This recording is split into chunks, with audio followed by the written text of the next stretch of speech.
Hi, I'm Danielle. And I'm Dell. And this is the Black Catch-Up, where we're catching up on iconic black media we missed out on in our more conservative religious childhood. All right,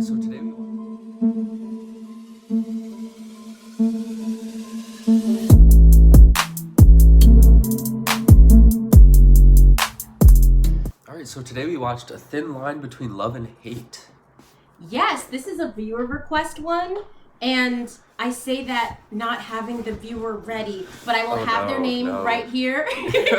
Their name will be on the screen right here, and by the end of the episode, I will have your name and I will say it. So, yes, A Thin Line Between Love and Hate, viewer request. So, as always, we start off with the IMDb, which I also don't have up. Oh my God. Man. Why did I say we can record now? No, I had it up and then I moved because I was like, let me try to find this viewer. Okay. Yeah. So this is already rough, but here we go. A fast-paced, womanizing nightclub promoter gets paid back in full when he scorns a beautiful woman with psychotic tendencies who will punish him for breaking her heart. Okay. So that's a pretty long summary. Yeah, definitely one of the longer ones we've had. Yeah. All right, as usual, starting off with things we liked about this one. Yes. You want to start it off? Yeah, I could start it off.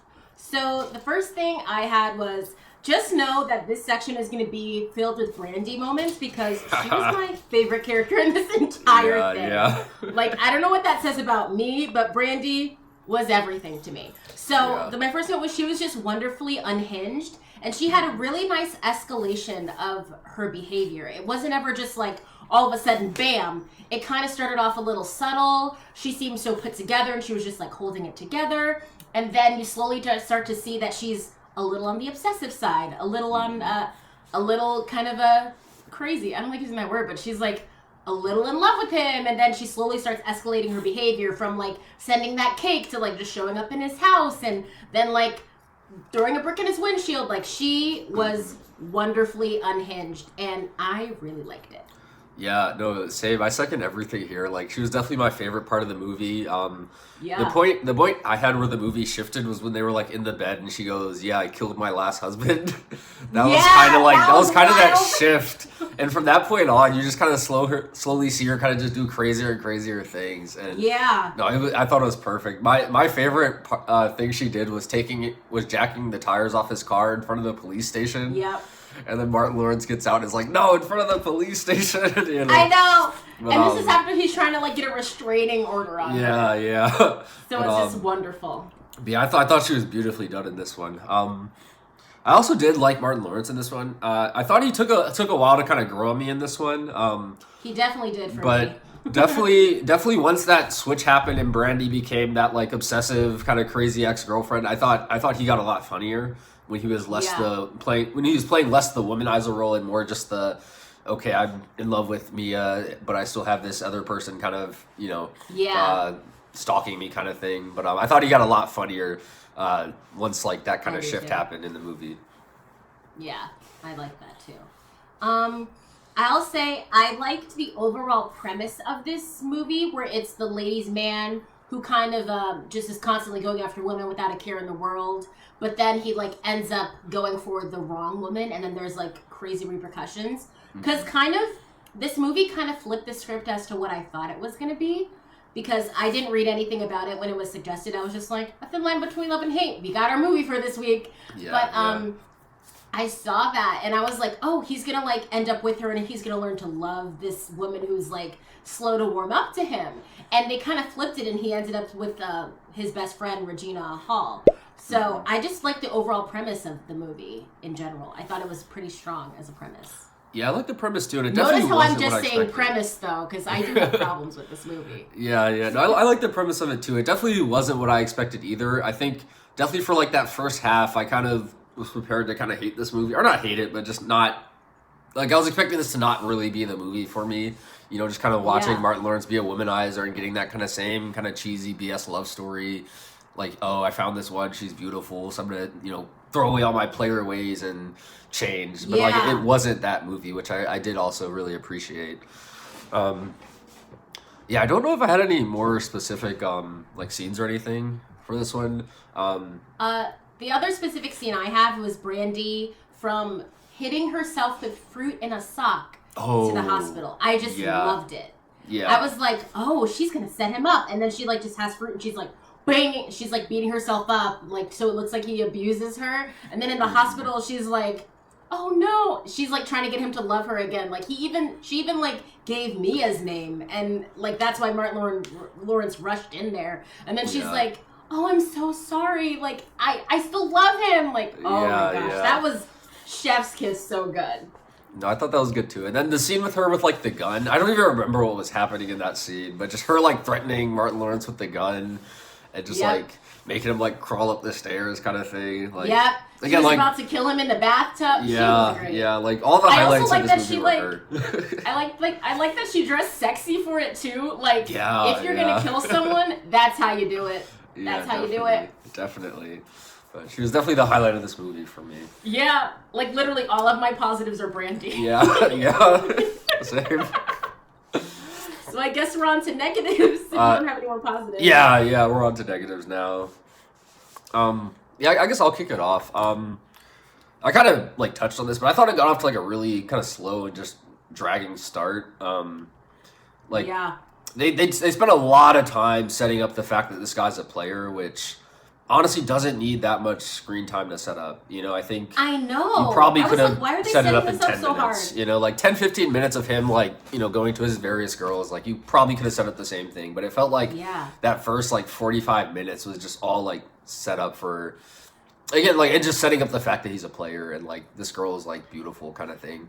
So I just thought it got off to like a really, really slow start and just like wasn't like borderline wasn't entertaining the first like 45 minutes. Same, I thought that too. That's why I thought I wouldn't like the movie, because it was setting up that he was a player. But like, people understand what a player is, but they were setting it up like we were babies and didn't understand that a player is someone who's with a lot of girls. And I was like, why are we taking so long on this? Like, even when he's like visiting his other women, that could have easily been like a split screen thing or something where you see he says the same line to them and then they quickly establish that. But they set that up for way too long for like a concept that is very easy to understand. I don't know why they did that. My first thing was there were so many weird edits in this movie. Like, one of the ones that I pointed out was after Darnell throws the clothes. It kind of ends out abruptly. The car. Yeah, I remember that. That was very weird. That movement ends abruptly. Also, after his mother's house at the police station, that kind of cut out abruptly. They spent so much time setting up the fact that he was a player. The rest of the story really suffered for it, in my opinion. Yeah. I definitely agree. I guess kind of similar. I guess similar to how they set up this movie. I didn't really understand why Brandy gave Darnell a chance. He seemed like kind of like creepy, pushy, like not really. Like it just didn't seem like she would go for him. And then next scene, they're like on this horse date. And I just didn't really see how he got from her kicking him out of the office to that date. So yeah, I just didn't really get why Brandy gave him a chance, and then why she like fell head over heels for him. But again, that was all kind of like in this setup portion of the movie that I didn't like. You know, like once she again, like after this point was when she said, "Hey, I killed my husband," and the whole movie kind of takes that turn to turn upwards. You know, but I didn't really get her motivations for even considering Darnell or giving him a chance. But, I didn't see that either. They definitely could have cut out a lot of the setup to make the relationship in the beginning make sense. And another thing they could have made make more sense was establishing the relationship between Darnell and Mia. Yeah. Because you can kind of see that he has a bit of a thing for her, but then randomly he like goes to her house when he's supposed to go see Brandy, and then they're together, and I'm like, how did this happen? Like, we're skipping some steps. And then at that point, he's still in player mode, so he didn't fully break up with Brandy. So you can kind of see why she starts to go crazy, too. So that part made sense, her going crazy because her man stepping up with another woman. But, like, the relationship between Darnell and Mia, I wasn't here for the start of that. Also, maybe not even the end of it, but I wasn't here for the start. Yeah, I don't know if there was a start or end. Like, it was kind of just implied that they were like childhood friends, but like, never got together. I guess like it was. like I understand the like it as a movie trope, you know, being in love with your childhood best friend, but I don't think it was done very well in this movie. No, they didn't execute that well at all. They definitely could have built in more of that. They needed to take a note from whoever did Brown Sugar because they felt like real friends. Yeah, yeah. Like, you could tell that Darnell and Mia knew each other, but they didn't have that underlying kind of like will they, won't they, that you kind of need in a childhood friend trope, in my opinion at least. Yep. And again, I think that goes to them wasting so much time setting up that this guy's a player. There were also a lot of like random club scenes that went on for way too long of just like people I dancing have in the one club. specifically too. The scene where he breaks up with Mia, they did the entire Snoop song, and I was like, did Snoop pay for this? Snoop was in the movie, so he probably had a hand in it. Snoop was in the movie, so he probably had a hand in it. But I was like, why are we doing this entire song? Yeah, no, there were like some long club scenes where they were just like dancing, and I'm like, can I tune out to this? Like, can I like fast forward a little bit or something? But they definitely could cut a lot of those club scenes and would have given you way more time to make Darnell and Mia make sense, make Darnell and Brandy make sense, like. Yep. The club scenes were another thing that were just like too much. Yeah. And again, I really noticed it with that Snoop song because they kept like, because he was breaking up with Mia, but it was so disjointed because it was like him breaking up with Mia, and you get a small snippet of the conversation, then you get a long performance, and then you go back to the conversation, and I was like, what the hell is this? Yeah. Prioritize the conversation and things that move the plot forward, not a Snoop song. Yeah. Like, do something else there. Like, oh my god, that was the most ridiculous thing. Oh god. I guess the last thing I had, I feel like I already kind of touched on it, but more on the beginning of the movie. I thought Martin Lawrence is like just a little too goofy to kind of play that believable player womanizer character. Yeah. Again, like he got funnier again once he stopped kind of being that role and started being that okay, this girl's attacking me kind of thing. But yeah, in the beginning, like he's just slightly too goofy to be believable as that like womanizer kind of role. But that's I guess like a smaller downside to this one. Yeah. I said I just think he didn't get a strong enough story to act through. Because like the edits were weird, and then again they kind of prioritized setting him up as a player over his like change and journey. So it kind of made it because like essentially what it was he was changing to be a one-man woman, a one-woman man for Mia.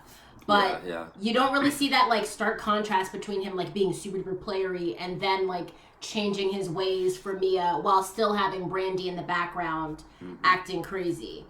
Like the only knock I have for Brandy was that it didn't make sense that she was with Darnell. Like they didn't play that out, but that's not her fault. She was perfect every other time. Yeah.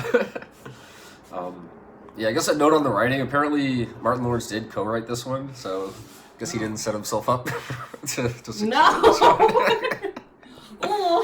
Yeah, but I guess are we ready for ratings now? Yeah. Well, the last thing I have is the ending felt rushed. They kind of yada-yada'd it. Oh, they really did. Because like I borderline don't remember the ending, you know? Because what happened was they did a flash forward where you like in the beginning you see him like in the pool, gunshot wound or whatever, and it's like you're probably wondering how I got here. And he actually literally does say that. That's not just me doing that joke. But he says, you're probably wondering why I got here. Then at the end of the movie, you see him and like it's Mia, Darnell, and Brandy. They like struggle for the gun and then they fall out the window into the pool. And then he's like, yep, this is where you saw me in the beginning. And then something player, you gotta learn if you're a player, you gotta learn that you're gonna have to pay. And then he like wakes up in the hospital and Mia's still there, but Brandy's in prison. I was like, no. We need to like fill in a little more dots here. Like, what? Yeah, the movie really just ended. Yep. All right, so now I am ready for ratings. Yeah. Okay. I guess I'll go first. I give this one a 3. Again, like first half of the movie wasn't great, but I had a lot of fun watching the second half and just kind of watching Lynn Whitfield as Brandy just kind of be crazy and kind of like torment this guy. So I ended up having like a lot of fun by the end of this one. I do agree that the ending was like super flat, like almost didn't even exist. But I thought it was a fun movie after once the movie kind of got going. I really just wish they made the movie not longer, but took less time setting up this Martin Lawrence is a player thing, and actually dedicated more time to the movie and I guess Brandy, Mia, those like various relationships in there. But yeah, 3 stars for me. Yeah. I gave this movie a 3 out of 5 as well. Brandy gets a 5 out of 5. She was perfect. But like, same as you, this movie just took a little too long to get started. Mm-hmm. But once it got started and Brandy was doing her thing, it was like, yes, yes, yes, yes, yes. I kind of wanted more of her, see more of her like setting up these crazy scenarios. Because again, one of my favorite ones was where she was like beating herself up to like frame him. I kind of would have liked to see more of her like doing her crazy thing. But overall, this was fun at the end. The beginning just was like a no-go. Well, actually, this was kind of just like fun in the middle to like almost end. Yeah, like, yeah. Because the ending was nothing. The beginning was boring. But like that sweet spot, the like middle-ish of that movie, so fun, so good. That was a Do you wish you saw this sooner? Oh yeah. Final question. Do you wish you saw this sooner? I don't know. I wish I knew about this sooner, but I don't know if I wish I saw it sooner. Yeah, I'd agree with that. I hadn't heard about this one, but I don't have any like strong reason to have seen it earlier. But yeah, it's kind of a soft no for me. Yeah, soft no for me too. I also think this movie has more like, I feel as though it should be bigger in terms of things I see like on Twitter and stuff like that. I feel as though that could have been something. Like even just, I don't know. I just feel as though like maybe even her like with the gun crazy could have been a meme. Like I feel as though it should be bigger in a way. So I could have seen it like I guess in my peripheral. Yeah, I wish I would have like interacted with this before at least, you know? Yeah. But, maybe not seen it, but interacted with it before. So yeah, definitely glad to have seen it now though, you know? Oh yeah, that was so fun. So I can fully be on Brandy's side. Yeah. But all right, that was a thin line between love and hate. Yeah, thanks to Kwamik Barnes who suggested this movie for us. I finally found your name, so again, I'll have your comment here. So thank you for suggesting this for us. All right, so YouTube housekeeping: like, comment, subscribe. Ring the bell for notifications. If you have any movie suggestions for us, you can leave them in the comments down below. We do movies on Tuesdays and Fridays. All of our socials will be linked in the description box down below, and we'll see you next time to catch up. Bye!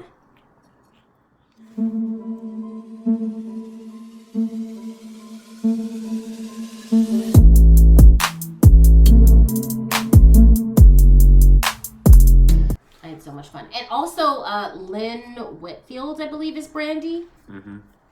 I knew her from Cheetah Girl, so I was like, that's Galleria's mom. Like, that's where I knew her from. Nice. Yeah, I don't think we've had too many of her films. No, I don't think so either. Same with, well, we've had some Regina Hall. This was another Martin Lawrence film. We're slowly starting to, like, build up our Martin Lawrence repertoire. Yeah, or this is Regina King. Regina King, I said Regina Hall. Oh my god. I'll have to edit that. I feel like I've been confusing them this whole like time, you know? I don't confuse them in terms of visuals. It's just yeah.